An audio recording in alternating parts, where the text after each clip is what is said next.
Usually sa isang motor guys, alam naman natin na napaka-importante ng parts na piston kasi kung wala nito hindi makakatakbo ang makina ng motor mo. Pero alam mo ba na merong mga motorcycle na ang disenyo ng makina nila is walang piston? Well, alam kong mapapaisip ka at matatanong sa sarili na paano aandar yon.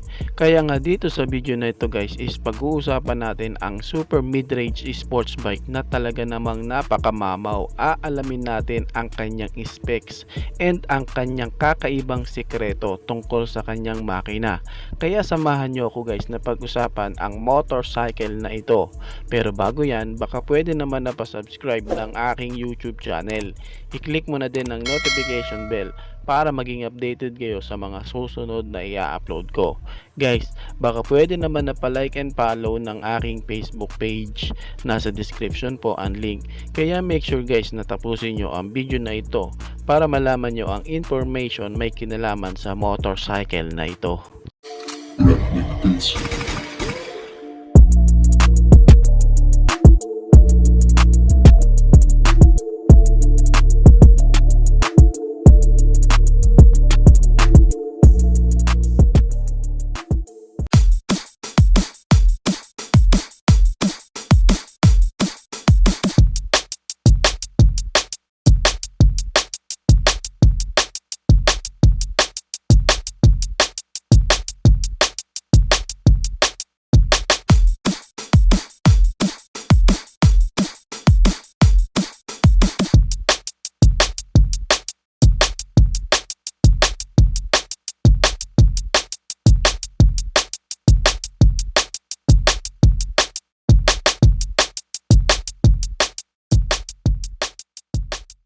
Ang tinutukoy ko nga guys is walang iba kundi si Krington CR700cc. Ito nga guys is isa pong track bike and ang ating pag-uusapan is yung bagong CR700cc na track bike weapon na 2022 model. Ngayon, ano ba ang sekreto ng bike na yan? Bakit hindi siya nagamit ng piston sa kanyang makina?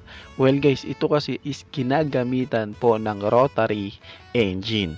Ano yun? Ang rotary engine is isa po sa kakaibang makina. Ito nga guys is unang naimbento ni Felix Wankel na isa pong German engineer. Well, sa lahat nga ng mga motor na nakikita o nagagamit natin guys, alam naman natin na ang mga ito is naka-reciprocating engine. Yung may valve, may sigunyal, and syempre may piston na nakakabit sa crankshaft. At alam nyo ba guys na ang Big 4 mainstream brand is bumuo din sila ng mga motor na naka-rotary engine. Pero ang iba nga sa mga nagawa nila guys is hindi nga po inilabas sa market para ibenta. Sa halip, naging prototype o concept bike lang. Kung sa karaniwang engine na nagagamit natin sa ngayon is ganto ang kanyang cycle sa loob ng engine.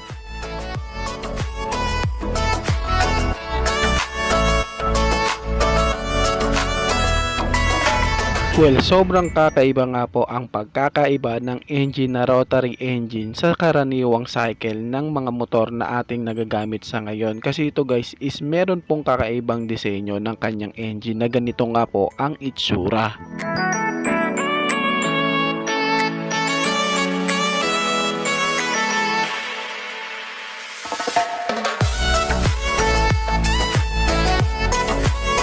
At katulad nga ng nabanggit, si Krington CR700 is naka-rotary engine po.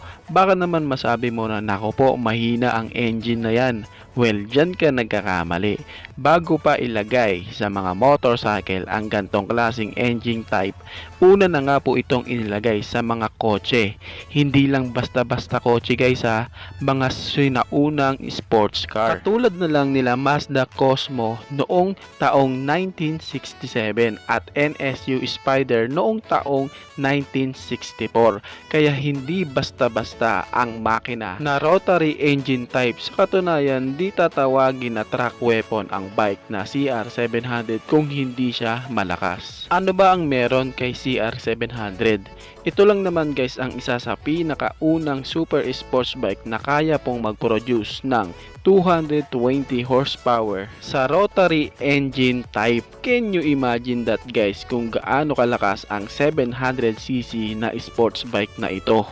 Ito nga guys is meron pong 690 cubic centimeter engine displacement, naka twin rotors engine, 4-stroke rotary, and naka fuel injected po sa kanyang fuel system. And syempre siya po is naka liquid cooled engine. Siguro naman familiar na po kayo sa mga MotoGP race bike ng ating mga kinikilalang idol pagdating sa karera. Well, ang CR700 guys, kaya pong makipagsabayan at may tsansa nga po na matalo ang mga MotoGP race bike. Ganun po siya kalakas. Ngayon, pagdating naman sa kanyang power output, siya nga guys is merong maximum power na 220 HP at 10,500 RPM, and meron naman siyang maximum torque na 142 Nm of torque at 9,500 RPM. Napakalakas na 700cc guys para sa ganang power output. Well, okay lang naman kasi isa po siyang track bike weapon and hindi rin siya pwedeng gamitin sa public road.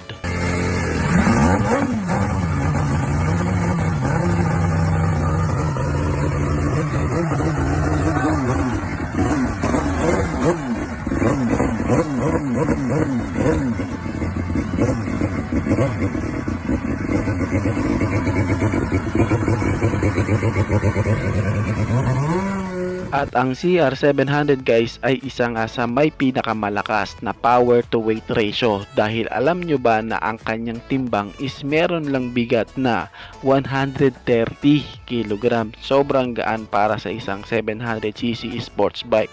Pagdating sa kanyang aerodynamics design, kita na napaka-slim ng kanyang body shape. Samahan mo pa sa napaka-compact ng pairings, and may magandang design ng kanyang pairings para sa flow ng hangin, dahilan para malis ang air dragging. Sobrang halimaw talaga ng CR700 na ito at talagang kakaiba. Syempre sa lihim niya na engine type na rotary engine ang ginamit sa kanya, makikita natin dito na hindi basta-basta ang gantong mga engine type, kasi pinapakita lang nito na malalakas ang power output nito. Isa na ngang patunay dyan ang super sport bike na track weapon na si CR700cc. Kung titignan guys, alam naman natin na parang mausok nga ang motorcycle na ito. Para siyang 2-stroke. Kung titignan guys, alam naman natin ang karamihan sa atin dito na nakakakilala sa 2-stroke is medyo marami-rami din naman. Pero sa rotary engine type guys, iilan lang. Kaya dito sa video na to guys is binigyan ko kayo ng information may kinalaman sa rotary engine na hindi rin basta-basta ang ganitong engine type. Well, track weapon po ang CR700cc. Hindi po siya pwedeng gamitin sa public road, and syempre kung gagamitin mo rin sa racetrack ang motorcycle na ito, need po ng maraming karanasan sa pagiging racer bago mo sampahan ang ganitong klaseng kahalimaw na motorcycle o track weapon bike. Kasi guys, meron nga siyang malakas na power to weight ratio. Meron siyang timbang na 130 kg, tapos meron siyang horsepower na 220 HP. Can you imagine that guys?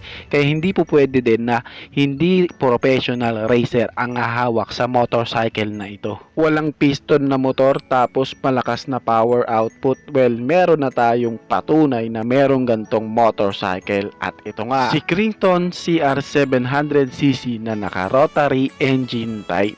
Kayo guys, ano ang masasabi nyo sa motor na ito? Paki-comment naman ang inyong reaksyon. Maraming salamat po. Bago matapos ang video na to guys, baka pwede naman na paingin ng isang like mula sa inyo bilang pagsuporta sa ating munting video. Maraming salamat po. So pwede man din i-share para malaman din ng iba nating mga ka-rider. Sa tingin ko guys is dito ko na lamang po tatapusin ang ating vlog. I hope na nag-enjoy kayo sa aking hinandang video para sa inyo. Pinasisigla ko din kayo guys na i-subscribe ang aking YouTube channel. I-click mo na din ng notification bell para maging updated kayo sa mga susunod na video na gagawin ko. So dito ko na lamang po tatapusin. Maraming salamat. Ichi boy. Thank you.